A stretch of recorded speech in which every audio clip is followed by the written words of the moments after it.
Divorce RV style. Oh my God, you're not going to believe this one in a million years. Stay tuned. Hey there, how are you? Welcome back. I'm Dr. Dave, the RV dummy. And just in case you don't know, I've been helping RVers live better lives for 1/50th of a century. Yeah, I have 1/50th of a century. And by the way, if you don't get my free newsletter, there's going to be something coming up top here somewhere pretty soon towards the beginning of the video. It'll say, get my free newsletter. Just click on that. Go to my website, rvdummy.com, and there'll be a little thing you click on. It's totally free. I email it to you, and I don't spam you, nor do I ever share your name, and you can unsubscribe if you don't like it, which, by the way, that's not going to happen. This is unbelievable what I have for you today. Let's get right into this. I received a question from a viewer, and I'm just going to read it exactly the way he writes it, and let's talk about this one. Dear Dr. Dave, I doubt you have ever received a question like this one. My wife and I got into RVing 3 years ago. All was good then. For some reason, we have been butting heads since then, and our relationship is horrible. I want a divorce, and then I hope to eventually find a mate who embraces this lifestyle. The state where we originally got married could award permanent alimony, and I cannot afford that. My question is, since we don't own a home right now, can I simply drive the RV with her in it to a state that has the most favorable divorce laws for me, and then get her to sign in that state? Name withheld, but anxious to do this sooner rather than later. Ay, ay, ay. I don't even know. I mean, so basically, you got married. It didn't say how many years ago. I'm going to assume quite some time ago. Now you got an RV. You're butting heads. You want to get divorced, and you want to do it in a state that has favorable laws to you. So since you don't own a home, can you just do it anywhere? Well, I don't think it's quite that simple, or everybody would be doing that. No, I mean, I'm not a lawyer. But okay, so let's back up for a second. First of all, you bought this RV with your wife. You wanted to have this great lifestyle. For some reason, something's not going right. Is there any way you can just put things on pause and figure out what's the problem? Why aren't you getting along? That's always the best thing. If you need to figure this out, take some time to do so. Get some counseling, whatever it takes. It's always better. Now, I've been divorced. I was married. Look, I'll back up. I was married for 23 years, my first marriage. I got married way too young, didn't know what I was doing. It lasted 23 years. I'm not sure how, but it did. But I got divorced, and I remarried after some soul searching. I found Yoko, and things are fantastic. So, but divorce is always, I think, the last option. If there's a way to figure out what's going on and get some help and maybe mend this thing, it's better for everybody. It really is better for everybody if you don't have to go through the divorce. Divorce is horrible. There's nothing good about it. Although sometimes it is a necessity. If there's no other way to work things out, yeah, it's necessary. And I mean, it worked out really well for me because I found Yoko, and we're living a fantastic life, and everything is good. But going through the divorce was pure hell. I will tell you that. Now, if there's nothing you can do, if you try to work it out, there's nothing you can do. Can you just roll into some state? Let's just say, if I'm making this up, let's say Texas, because I'm just guessing somehow. I'm guessing that Texas probably has pretty lenient divorce laws. I might be totally wrong on that, but it's just a guess. Can you roll into Texas, get your wife to say, hey, sign right here? You need an attorney to figure this out. I don't know. I don't think it's that simple. And no, get a good attorney and ask him or her what the best thing to do is. I know my home state of Maryland has horrible, horrible, horrible divorce laws for the man. And I don't live there anymore, thank God. But yeah, there's permanent alimony, which means that it's possible. If there's a discrepancy in income, it's possible that a man could pay his ex-wife alimony forever until one of them dies or gets remarried. If the woman gets remarried, it's possible. So you don't want to mess with that. It's a nightmare if you can avoid that. But get legal advice. I don't want to come on here and pretend that I'm a lawyer. I mean, I know a lot of stuff. I know from my life experiences, I know an awful lot of stuff, but I don't want to be giving bad advice here because I've never come across this one. Can you just roll in on your RV? Like, hey, let's get divorced. Let's sign. No, it's not that simple. So do us a favor. Follow up with me and let me know how this goes with you. I'm very, very curious to know what happens with you on this question. Thanks for sending it in. Next question. I don't know what to say exactly. It's not that easy, and no, divorce is not a fun thing at all. I went through depression. I went through losing some quote unquote friends, which really turned out to be, they were not friends. They were kind of fake friends, because anybody that would unfriend or not be your friend anymore because you're going through a tough divorce was never a true friend to begin with. So there's all kind of really horrible things that go along with, including losing a ton of money. You know, the old joke, why is divorce so expensive? Well, because it's worth it. Well, yeah, it's maybe partially true, but it's not. There's nothing fun about it. Use it as a tool, only as a last resort, please. Next question. Hi, Dave. I enjoy watching your videos and you give sound advice. I was wondering if you could give me some advice too. Well, I'll try. My husband and I are planning on selling our home and stuff and going full-time RVing in 2 years. I will be 59. He'll be 57. We have just over $1 million in our 401k. We have $20,000 in an emergency fund. We owe $180K on our home, which is valued at $320. Good. We make about $180,000 per year also. Because we plan on making the motorhome our home, we really want something that will feel homey. We'll be traveling with our 2 cats and dog. I understand that stuff. So we need the space and would also like our kids to join us sometimes. We're looking at a 2019 Class A motorhome in the $120,000 range, hoping we can make a deal closer to $110,000. The goal is to buy the coach by the end of this year and get familiar with it around our area next year. The problem is we need to take out a loan until we sell our home and then we pay it off totally. We would then be debt-free before going full-time. We would be living on the interest from our retirement fund primarily until we reach the age to collect Social Security. We still need to figure out the healthcare situation, etc. Although we plan on living this lifestyle for at least 2 years, we're starting to think about an exit plan. We know the depreciation of motorhomes and realize it's not an investment. If we stop the RV lifestyle, we would most likely purchase a modest home later on and maybe even rent. I really like the idea of living a minimalist lifestyle and don't ever want to accumulate stuff again. What are your thoughts? I would really appreciate any advice. This comes from Stephanie from the RV Dummy website. Stephanie, great question, and I love the fact that we're really in alignment. You're debt-free. You've accumulated a nice nest egg. You want to pay cash, except you just want to finance it temporarily until you sell your home. Then you'll have the cash to totally pay it off. My feeling is you absolutely can afford to do this. I understand you need to take a bridge loan, or it's maybe not officially called a bridge loan, but you want to take a short-term loan just to do this. And then as soon as you sell your home, pay it right off. I'm going to say go for it. You have the money. You've done your homework. You sound very, very financially savvy. Again, Stephanie, great question, and go for it. Next question. Also, this one's from the RV Dummy website as well. It's from Mike. And Mike says, hi, Dr. Dave. Yes, I floss every day. LOL.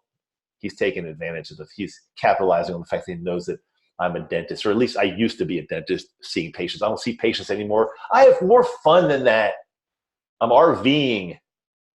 I'm running a business. Got all kinds of, but yeah, that's fun. I've never responded to anyone on YouTube before. I decided to, because your honesty and cared heart allows me to share this with you. Well, thanks so much, Mike. I appreciate the fact that we connected and you feel comfortable enough to share your question with me. So I'm going to try to help you as much as I can.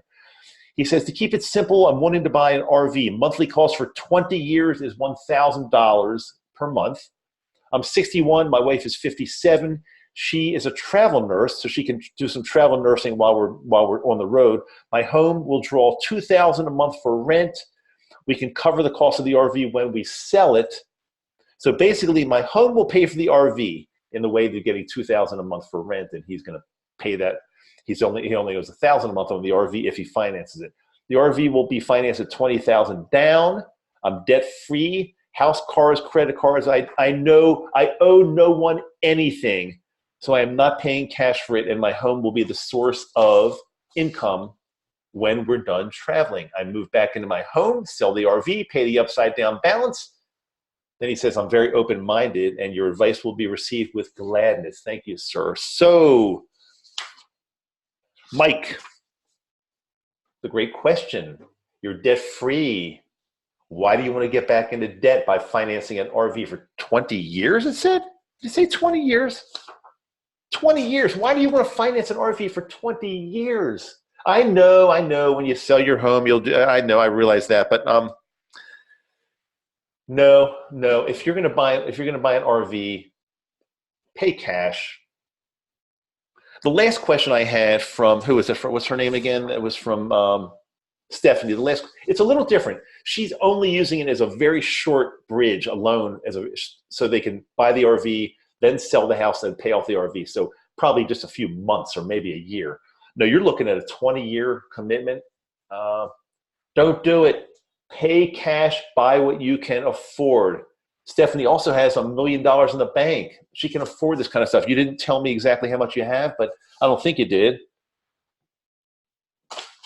I'm feeling you probably don't have $1 million. Pay cash, Mike. Please pay cash. Don't get into any kind of crazy schemes like this. No, don't do it. Please don't do it. This next question is from Budget, Bushcraft, and RV Life. I'm a new supporter. I moved in with my mother about 3 years ago to take care of her. I am an only child, only grandchild, and only nephew. I recently had to relinquish my mom's care to a nursing home and receive some upfront money from a trust fund. I decided to pay cash. Music to my ears. I decided to pay cash. That's what we love here on this channel. Pay cash.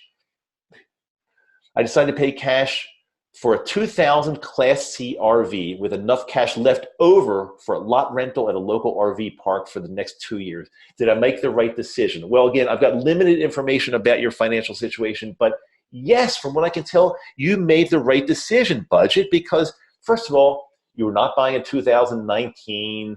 You're not buying something brand new. You bought a 2000 Class C. You got a great deal. It's not a lot of money. You're paying cash. Yes, you did it right. Yes, congratulations and good luck in your RV quest, and prayers to your mom. Hopefully everything's going to be okay with her too. Next question from Little One Tyler, my new subscriber here. My husband and I are planning to get an RV and living in it as soon as my youngest is graduated, 16 years old right now. So in about 2 years, we're trying to pay off our debt and we'll be selling our home. I don't want to get into this with credit card debt. I really like the way you think. Great information and advice. Oh, okay, so it's not a question. It was a statement. She is getting into this with no debt. She's paying outright, and I love it. Yes, you're in alignment with us. You're doing it right. Good luck to you. Follow up and write back anytime. Let us know how you're doing with that. And good luck to your daughter who is graduating soon. This is from Steve. Steve says, Dr. Dave, I frequently play tennis at Liberty Park. If you ever want to hit the ball around, let me know. Cheers. Steve, thanks. So for those of you that don't know, I'm in Salt Lake City, Utah right now. Liberty Park is directly, I'm like looking at it right now outside of my studio. It's directly across from my home. Steve, I haven't played tennis I do a lot of stuff, but I have not played tennis in a long time, in decades. But coincidentally, my wife and I have tennis rackets here. We just bought some tennis balls. We're going to be over there playing pretty soon sometime. So when I get comfortable enough that I can actually hit the ball back and forth again, I'll be back in touch, and we're going to play some tennis over at Liberty Park. Thanks so much for that, Steve. Greatly appreciated. Irene says, you're a great salesperson and have a great sense of humor and comedy. That's pretty funny. I'm a great salesperson. The only problem is I'm not selling anything. I do this channel. I mean, I love doing it. I love connecting with fellow RVers. I feel a sense of community. I love helping people. I wish I were selling something that I could, but I'm not. I'm you know, yeah, do I get a few bucks here and there because of my RV channel, because of ads on it? Yeah, I get a few bucks here and there. If I do recommend something that comes from Amazon, I might get a few cents on that, but trust me, that's not how I'm making my money. But Irene, thanks so much for that. Greatly appreciated. This is from Steven. Okay, what you say here is great, and yes, I'm contemplating buying an RV. I also have to be real about it as well. I'm 58 years old. I have congestive heart failure, which is a family inherited condition. Obviously, it came on early due to poor living and, yes, even poor diet. I live on disability and Georgia Medicaid, which the medical facility I go to is the only place in the state that accepts my Medicaid in full payment. All of my money is tied up in the home I own outright, which I bought with cash. I love hearing stories like that. Bought with cash. I see your videos and others on YouTube about RV life. Is it possible to do this with my condition? I'm currently selling that home and will have a profit from the sale. The other question I have is, can this be done in my limited funding, buying a used RV with cash and still get my medical care, doctor's visits, and maintenance and prescriptions? Steve, can you do this with your lifestyle? You've got congestive heart failure. Yeah, I mean, be careful though. First of all, again, my recommendation is to only buy something you can afford, even if it means something that's pretty old. Make sure it's in great condition, have it checked out, but only buy what you can afford to pay in cash. That's number one. Number two, with your medical condition, should you be doing this? Well, the only thing I worry about, again, I'm not sure how bad it is, at least at this point, but I don't want you to be out on the road somewhere driving on an interstate, or maybe even worse, in a back country somewhere, and you have a medical emergency with your congestive heart failure. I don't want to see that ever happen to you. So the best thing you can do is, if you have a companion, if you're traveling with someone that knows about you, knows about your medical condition, is in alignment with you, you get along great, you love being with each other. But God forbid, if you have a medical emergency on the road, this companion, this person can help you out, knows about you, get you to a hospital, call the authorities. I just don't want to see, I don't want to see you out on the road, have a serious, something happen and you're not able to call authorities or get in touch with an ambulance or something like that. As far as the other question you have, can you still get your medical care if you're traveling around and not in Georgia? I'm not sure of that. That's something you'll have to check with somebody else on. Maybe somebody else will be here into the comments will be able to help you with that. I'm not an expert on Medicaid. I'm not an expert on insurance when you're traveling around. I hope to learn more, but I'm not an expert on that right now. Next question is from my peeps. And my peeps says, found your channel because I'm planning on buying an RV to live in, and I don't know anything about them except it's scary, but I don't have a choice. Well, my peeps, first of all, if you don't know anything about them, I didn't either, but my advice is to learn as much as you can about RVs. Watch this channel. There are other great channels out there. We can help you any way we can, but understand the workings of an RV. Understand what do you want? Do you want a class A? Probably not an A, I'm guessing for you, but a B, a C, maybe a trailer, a fifth wheel, pop-up, something like that. Keep it simple, especially your first one. Keep it really simple and make sure it's exactly the one you want. Learn as much as you can about them before you go buy one. But the thing that scared me the most, you said, it's scary because you don't have a choice, which is leading me to believe that maybe you're out of money. There's nothing you can afford except to live out in an RV at a park somewhere. And my feeling on this is, see, I'm into RVing, and most of the people on this channel, we're into RVing because we love the lifestyle. We're embracing the lifestyle. I've learned to become a lot more minimalistic. It's a great feeling, but it's a choice for me. I'm not doing it because I'm down to my last penny and this is the only choice. No, that's not why we're doing it mostly. So I'm a little worried about that. If you're down to your last few dollars and you feel this is the only place for you to live, figure out why are you down to your last few dollars? Why do you have to do this? Is there any way you can generate some income, come up with something, a job, a better job, more income streams? even, I mean, there are so many ways to make money these days. Pet sitting, delivering pizzas if you have to, cleaning homes. There's a lot of, believe it or not, and you can make a lot of money with those three things I just mentioned if you're doing them. Even driving Uber, driving Lyft is tougher. You don't make it. I think that's a really tough way to make money these days. But the only thing that really worries me about your question is you say it's scary and you don't have a choice. Let's figure out why you don't have a choice. Let's tackle that question. If you want to write back to me and help me out with more of that, you're more than welcome to do that. Next question from Adrian Nurse. I like your video. I'm a first-time watcher. What kind of RV do you have? I've got a 2007. I have to think about that because the chassis is 2006, but it's a 2007 Pleasureway XLTS. It's a Class B. We love it. We love it. We love it. Greg Kamer says, way too much exposition in this video. I had to leave.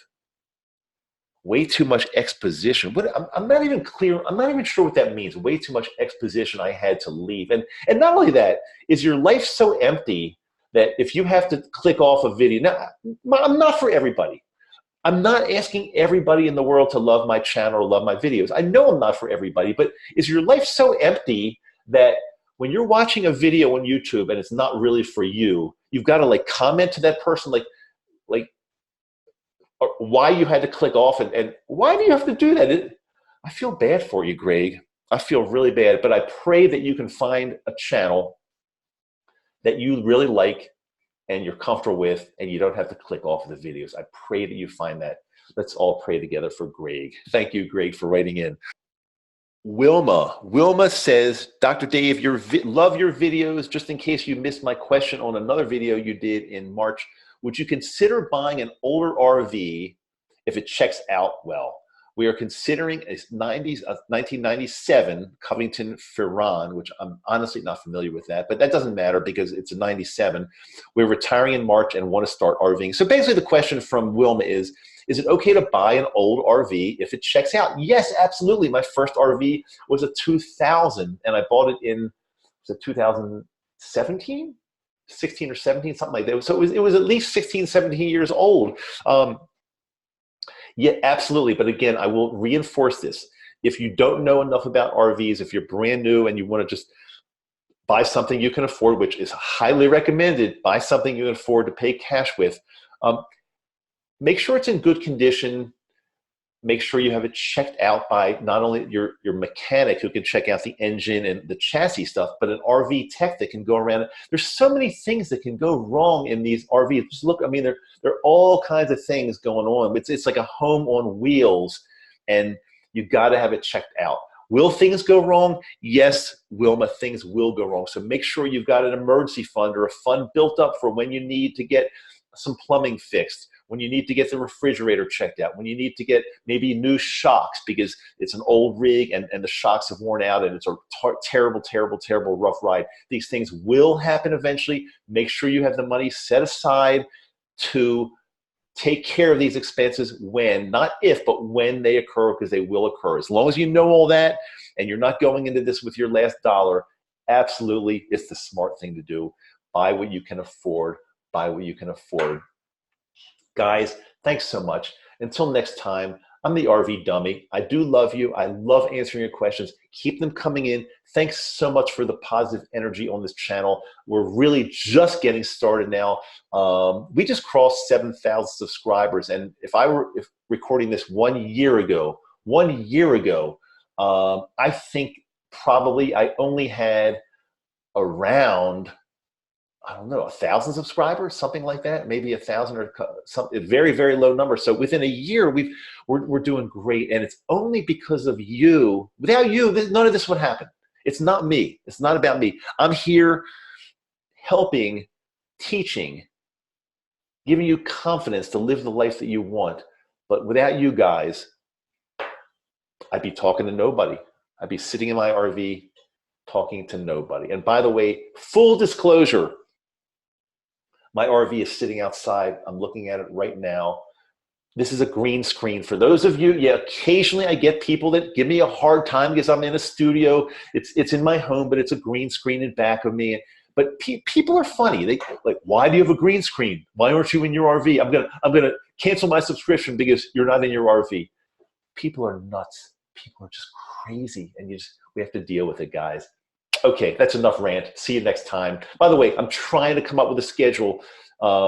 Tuesday, I've been haphazard. Sometimes I release 4 or 5 videos a week, but I'm trying to come up with a schedule of every Tuesday, 9 a.m. Eastern, publishing a brand new video here on YouTube. Tuesday, 9 a.m. Eastern. Let's see how that goes. I don't want to publish too many because I think it's overload. It's system overload, and people, if I have 4 or 5 or 6 to come out a week, you can't watch them all. It's just not enough time. So hopefully this will help you. Let's try for every Tuesday, 9 a.m. If you subscribe, by the way, subscribe button is right there if you haven't subscribed yet. Make sure you enable your notifications so as soon as one's published, you'll get a little ding, ding, ding, ding, or whatever. Okay, that's enough. I'm finished ranting. I don't want to waste any more of your time. Dr. Dave, see you later.